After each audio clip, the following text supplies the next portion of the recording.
A massive winter storm caused devastating flooding in Kentucky and Tennessee, grounded hundreds of flights across the U.S., and knocked out power to over 500,000 customers in the South. The weekend storm also brought snow and ice to the northeastern U.S., as well as parts of Ontario and Quebec in Canada. And this is just the first wave of wintry weather set to sweep across the continent this week. In Kentucky, heavy rains forced the closure of more than 300 roads on Sunday. Governor Andy Beshear called the flooding historic on social media and requested an emergency declaration from President Donald Trump. Shelters have also been opened for residents forced to evacuate. Some areas in Kentucky received up to 6 inches, 15 centimeters, of rain overnight, with damage assessments beginning at sunrise, according to Greg Galena from the U.S. Weather Prediction Center. In addition to heavy rain, the storm brought severe thunderstorms to the south and snow and ice to the Ohio Valley and Northeast.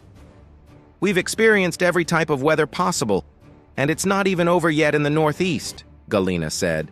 As of 8:30 a.m. in New York, more than 550 flights across the U.S. were canceled, with Boston, Toronto, and Montreal being the most affected airports, according to FlightAware.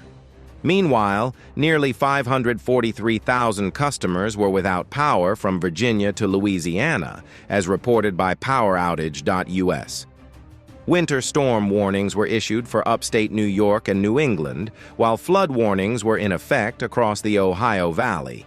Tornado watches and severe thunderstorm warnings were also issued across Florida, Georgia, and South Carolina, according to the National Weather Service. Wind advisories stretched from New York to Florida. In Canada, winter storm warnings were issued across Ontario and Quebec, including Toronto and Montreal, according to Environment and Climate Change Canada. Galena explained that this storm was the same one that brought heavy rain to Southern California last week.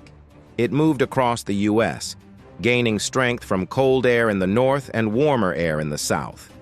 Once the storm leaves the eastern U.S., it will bring in more Arctic air, causing temperatures to drop across the central U.S. and Canada early this week.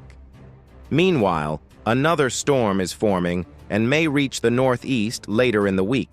Snow is expected in Washington and Boston, but it will likely miss New York City, according to forecasts.